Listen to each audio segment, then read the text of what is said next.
wabarakatuh. Halo, selamat pagi siswa kelas 9. Gimana kabarnya? Semoga selalu semangat ya. Hari ini kita akan lanjutkan tentang sistem, masih di bab 1 tentang sistem reproduksi manusia. Jadi minggu kemarin kita membahas tentang alat dan organ pada laki-laki dan perempuan. Kemudian pada hari ini kita akan membahas tentang penyakit pada sistem reproduksi manusia. Apa saja penyakit-penyakitnya dan upaya pencegahannya. Nah, kita bisa lihat di sini penyakit pada sistem reproduksi. Yang pertama adalah gonorrhea. Gonorrhea adalah disebabkan bakteri Neisseria gonorrhoeae. Jadi, perhatikan penulisan pada bakteri. Sama dengan penulisan huruf Latin pada tumbuhan. Huruf pertama itu huruf besar, selebihnya huruf kecil. Jadi, ini juga G-nya harus huruf kecil, tidak boleh huruf besar. Yang hanya huruf besar adalah huruf N dan di garis miring. Kemudian gejalanya adalah rasa sakit dan keluar nanah pada saat kencing serta keputihan berwarna kuning pada wanita. Akibatnya kebutaan pada bayi yang baru lahir. Nah, gambarnya seperti ini. Ini bakterinya, bakteri Neisseria gonorrhoeae. Kemudian ini sebab bakterinya. Kalau bakterinya sudah menyerang bayi, maka bayi itu akan menjadi buta. Kemudian ini matanya akan memerah juga ya. Ini gejala-gejala akibat pada orang yang terkena penyakit ini. Kemudian penyakit reproduksi yang kedua adalah tentang sifilis atau raja singa. Penyebabnya bakteri Treponema pallidum. Gejalanya luka pada daerah sekitar kelamin. Kemudian akibatnya penyakit ini menular yang menyebar dan menyerang organ tubuh lain sehingga mengakibatkan kerusakan. Nah, ini bakterinya, sifilis bakteria. Kemudian ini akibatnya yang terjadi pada tangan dan alat kelamin manusia ya. Kemudian selanjutnya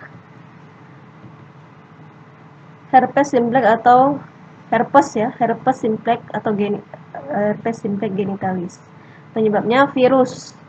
Kalau tadi bakteri, kalau ini virus. Nah, apa beda bakteri sama virus? Kalau bakteri itu membutuhkan inang untuk berkembang biak, sedangkan virus ini tidak membutuhkan inang. Nah, penyebabnya adalah virus herpes simplex tipe 2. Jadi sama dengan namanya, herpes simplex, dan virusnya juga herpes simplex. Kemudian gejalanya gatal-gatal dan perih kemerahan pada kulit di daerah kelamin. Kemudian akibatnya timbul beberapa lepuh kecil-kecil. Lepuh itu nanah, pecah kemudian mengakibatkan luka. Ini bakterinya. Dan ini, nah seperti ini ya. Ini dia menyerang pada alat kelamin. Jadi setelah dia pecah, dia akan membentuk luka kayak gini. Ini nanahnya, kemudian ini lukanya. Penyakit pada reproduksi selanjutnya adalah HIV atau AIDS. Nah, HIV atau AIDS ini masih belum ditemukan obat yang paling ampuh untuk menyembuhkannya. Penyebabnya adalah virus HIV atau Human Immune Deficiency Virus atau AIDS. HIV ini menyebabkan penyakit AIDS. HIV ini nama virusnya, AIDS ini nama penyakitnya, yaitu Acquired Immune Deficiency Syndrome. Gejalanya, dalam waktu 5-7 tahun penderita nampak sehat. Fase selanjutnya akan terdiagnosis setelah kekebalan tubuh berkurang sehingga timbullah penyakit TBC, pneumonia, herpes, saraf terganggu. Intinya, penyakit AIDS ini menyerang kekebalan tubuh manusia. Jadi, kita yang harusnya punya imun untuk menjaga tubuh kita. Nah, orang yang terkena penyakit AIDS ini imunnya menjadi lemah, dan kalau misalnya di tahun 2020 dia terkena AIDS, maka 10-11 tahun kemudian dia baru nampak terdiagnosis berpenyakit AIDS. Akibatnya kekebalan tubuh semakin menurun atau imunitas tubuh menurun. Untuk memastikan positif AIDS atau tidak, harus dilakukan pemeriksaan banyaknya sel T. Sel T itu apa? Yaitu salah satu sel tubuh yang berperan dalam imunitas. Virusnya seperti ini, HIV. Kemudian akibatnya seperti ini. Nah, ini dia terserang virusnya kemungkinan 5 tahun sampai 7 tahun yang lalu, kemudian baru ketahuannya sekarang. Maksudnya baru ketahuannya setelah 5 sampai 7 tahun. seperti ini ya.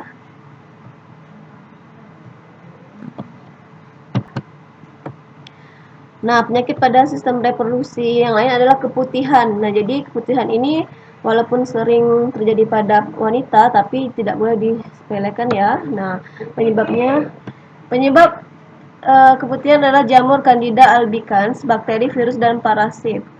Gejalanya adalah cairan encer atau kental, putih kekuningan atau putih keabuan pada vagina, berbau tidak sedap, dan gatal pada vagina terjadi hanya pada wanita. Jadi putihan ini hanya terjadi pada wanita, tidak pada pria.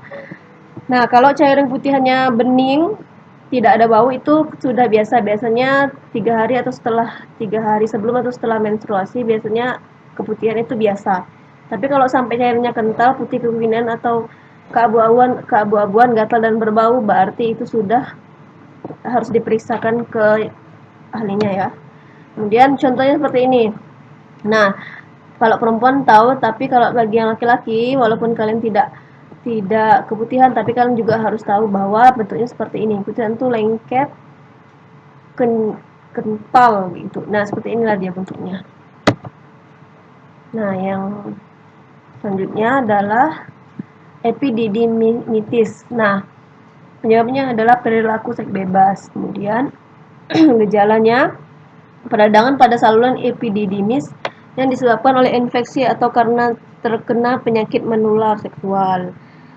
Akibatnya nyeri dan pembengkakan pada salah satu testis hanya terjadi pada pria. Nah, ingat ya tadi kalau keputihan hanya pada wanita, tapi kalau epididimitis ini hanya pada pria. Nah, seperti ini bentuknya.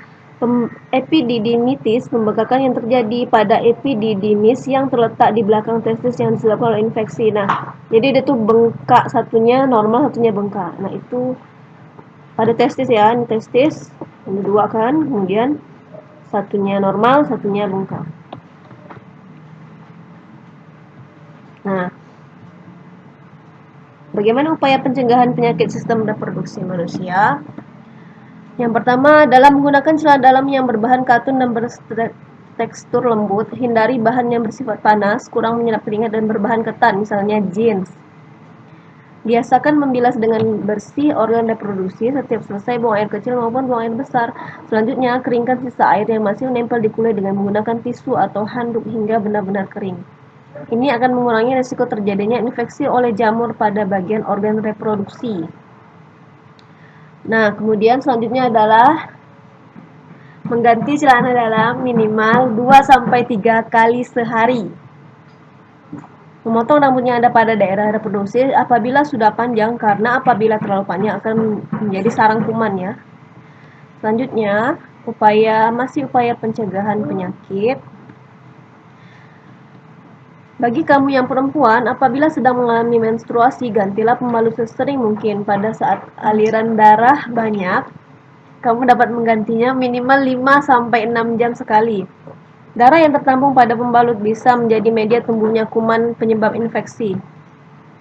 Bagi kamu yang perempuan, hindari menggunakan sabun pembersih daerah kewanitaan dan pentiliner secara terus-menerus. Pentiliner tahu kan? Pentiliner itu yang kecil, biasanya kalau yang sering keputihan itu menggunakan pentiliner. Seperti pembalut juga, tapi dia lebih kecil.